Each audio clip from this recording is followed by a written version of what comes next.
Imagine a man with the power of a god, a man who could reshape the world with a single word, whose whims became law, and whose treasury was seemingly endless. Now imagine that man slowly, terrifyingly, losing his mind. This isn't a fantasy epic or a work of fiction. This is the story of a Roman emperor, a young man who ascended to the throne as a beloved hero and descended into a madness so profound he declared himself a living god and waged war against the sea itself. This is the chilling story of the man they called Caligula. Our story begins not with a tyrant, but with a beloved child. His name was Gaius Julius Caesar Germanicus.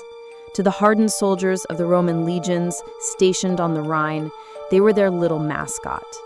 His father, the legendary general Germanicus, had a tiny soldier's uniform made for him, complete with miniature military boots called caligae.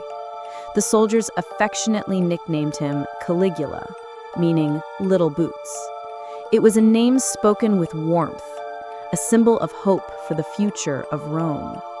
This boy was born into the heart of Roman power, but also into its darkest shadows. His father, Germanicus, was adored by the people and the army, so much so that the reigning emperor, the gloomy and paranoid Tiberius, saw him as a rival. When Germanicus died suddenly and mysteriously in the east, many whispered that he had been poisoned on the emperor's orders. What followed for young Caligula was a childhood steeped in fear. He watched as Tiberius, influenced by his ruthless advisor Sejanus, turned on his family. His mother and two older brothers were arrested, exiled, and met tragic ends. Caligula, just a boy, was one of the few survivors, spared only because of his youth. He was eventually summoned to the island of Capri, a lavish prison where the aging Tiberius ruled the empire from a distance. For years, Caligula lived in a viper's nest. He walked on eggshells, surrounded by the paranoia and cruelty of the man who had destroyed his family.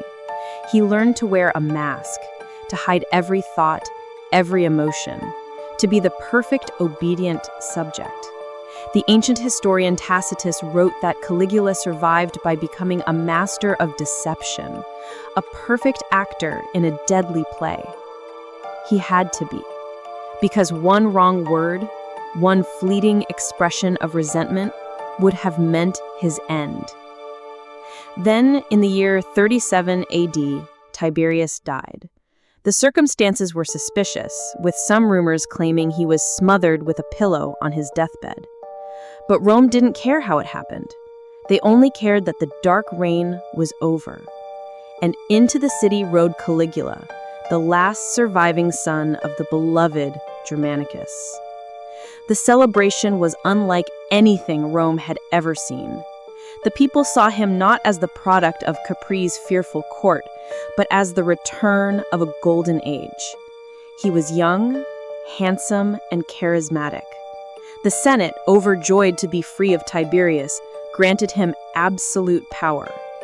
And at first, it seemed their prayers had been answered. Caligula's first months as emperor were a dream come true. He gave bonuses to the Praetorian Guard, the elite soldiers who protected the emperor. He recalled exiles, burned the records of the treason trials that had plagued Tiberius's reign, and abolished unpopular taxes.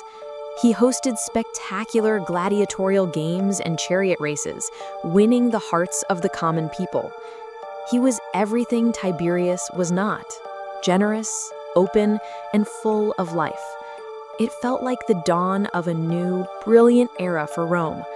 The little boot was finally home, and all was well. But this golden age wasn't meant to last. Just 7 months into his reign, the unthinkable happened. Caligula fell gravely ill. A mysterious fever gripped him, and for weeks, he lingered on the edge of life and death. The entire empire held its breath. People gathered in the streets, praying to the gods for the recovery of their young emperor. They had finally found their savior, and they couldn't bear to lose him. Eventually, the fever broke. Caligula survived. The empire erupted in celebration once more. But the man who rose from that sickbed was not the same man who had fallen ill. Something inside him had shattered. The charming, generous ruler was gone. In his place stood something else. Something darker, more volatile, and infinitely more dangerous. The change was subtle at first, then terrifyingly rapid. The first signs appeared in his own family. He had always been exceptionally close to his 3 sisters, but his relationship with one, Drusilla, was said to be disturbingly intimate. When she died suddenly from an illness, his grief was not just that of a mourning brother. It was cosmic, apocalyptic. He declared a period of public mourning so strict that laughing, bathing, or dining with one's family was punishable by death. Then he did something unprecedented. He had the Roman Senate officially deify her. Drusilla was now a goddess with her own priests and temples. It was a shocking act, but it was only a preview of the delusions to come. His paranoia, once a tool for survival under Tiberius, now became a weapon of tyranny. He reinstated the treason trials he had so famously abolished. This time, however, they were not about protecting the state. They were about filling his rapidly emptying treasury. His lavish spending on games, banquets, and colossal building projects had bankrupted Rome. So he began to invent charges against the wealthy, accusing them of treason simply to confiscate their fortunes and property. Fear, the same fear he had lived with on Capri, now became the air that Rome breathed. The Senate, the proud body of Rome's most powerful men, became his personal playground for humiliation. He would force distinguished senators, men from ancient and noble families, to run for miles beside his chariot as a form of exercise. He would make them serve him dinner dressed as slaves. He treated them not as partners in governance, but as contemptible servants. And then there was the matter of his horse, Incitatus. The horse lived in a marble stable with an ivory manger and was fed oats mixed with gold flakes. Caligula would invite the horse to dinner parties, where it was treated as a guest of honor. But the ultimate insult to the Roman elite was a rumor that terrified the Senate, that he planned to make Incitatus a consul, the highest office in the Roman Republic. This wasn't just eccentricity, it was a calculated act of supreme contempt. He was showing the most powerful men in Rome that in his eyes, his horse was their equal, or perhaps even their superior. As the months turned into years, his behavior grew more and more erratic. He began to blur the line between emperor and deity. At first, he would simply dress up as various gods, sometimes appearing as Hercules with a club, sometimes as Neptune with a trident, or Apollo with a golden crown. He would engage in conversations with the statue of Jupiter in the temple, sometimes shouting at it, sometimes whispering secrets, as if to an old friend. Soon, dressing up wasn't enough. He demanded to be worshipped as a god himself. He built a bridge connecting his palace on the Palatine Hill directly to the Temple of Jupiter, so he could visit his fellow god whenever he wished. He ordered the heads of famous statues of gods throughout the Greek world to be removed and replaced with replicas of his own head.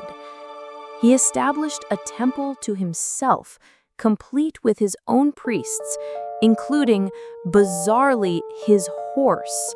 Wealthy citizens were forced to bid for the honor of becoming one of his priests, paying exorbitant sums for the privilege. His most audacious plan, however, was one that threatened to set the entire eastern part of the empire on fire. he ordered a colossal golden statue of himself to be erected in the most sacred place in Jerusalem, the Holy of Holies in the Jewish temple. For the Jews, this was the ultimate blasphemy, an act so profane that they would rather face total annihilation than allow it. The governor of Syria, Petronius, knew this would trigger a massive rebellion. In a brave act of defiance, he delayed the order, writing back to Caligula with excuses, risking his own life to prevent a catastrophic war. Perhaps the most infamous display of his apparent madness was his war against the sea. In 39 AD, he marched the Roman legions to the northern coast of Gaul, modern-day France, supposedly to launch an invasion of Britain. The soldiers were assembled. The siege engines were prepared. The army stood in full battle formation, staring out at the English Channel. Then Caligula gave his order. He commanded his soldiers to attack the water. They charged into the waves, stabbing at them with their swords. After this bizarre battle, he declared victory over Neptune, the god of the sea, and ordered his men to collect seashells from the beach as the spoils of war.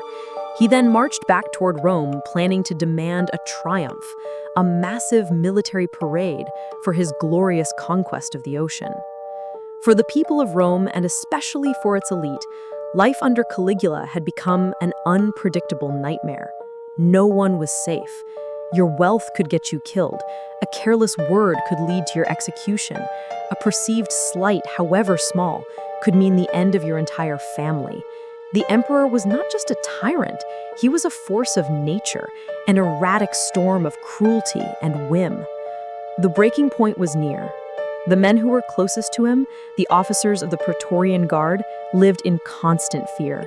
One of these officers was a man named Cassius Chaerea.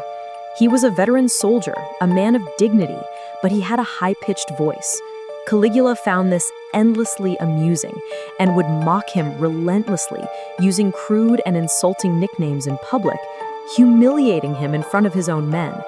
For Chaerea, the emperor's mockery was a daily torment. The personal insults, combined with the growing disgust at Caligula's tyranny, hardened his resolve. He would not endure it any longer. A conspiracy began to form in the shadows of the palace. It involved senators, equestrians, and crucially, several officers of the Praetorian Guard, led by Chaerea. They knew the risks. If they failed, the torture and death that awaited them would be unimaginable. But the alternative, to continue living under the thumb of a madman who thought he was a god, was no longer an option. Their moment came on the 24th of January, in the year 41 AD. Caligula was attending the Palatine Games. As he left the theater to walk through a private corridor on his way to his bath, the conspirators surrounded him. According to the historian Suetonius, Chaerea approached him and asked for the day's password. Caligula gave another insulting, mocking reply. That was the final straw. Chaerea drew his sword and struck the first blow, a deep cut to the emperor's neck and shoulder. Caligula stumbled, wounded but still alive, crying out that he was still living. The other conspirators then descended upon him.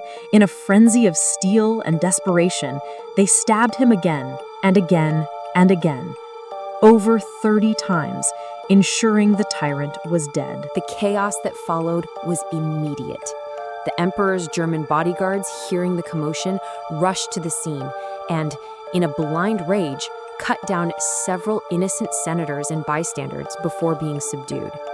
The assassins didn't stop with Caligula. They stormed into the palace and found his wife, Caesonia, and his infant daughter, Julia Drusilla. Fearing the child might one day seek revenge, they ended her life in an act of brutal, cold-blooded necessity.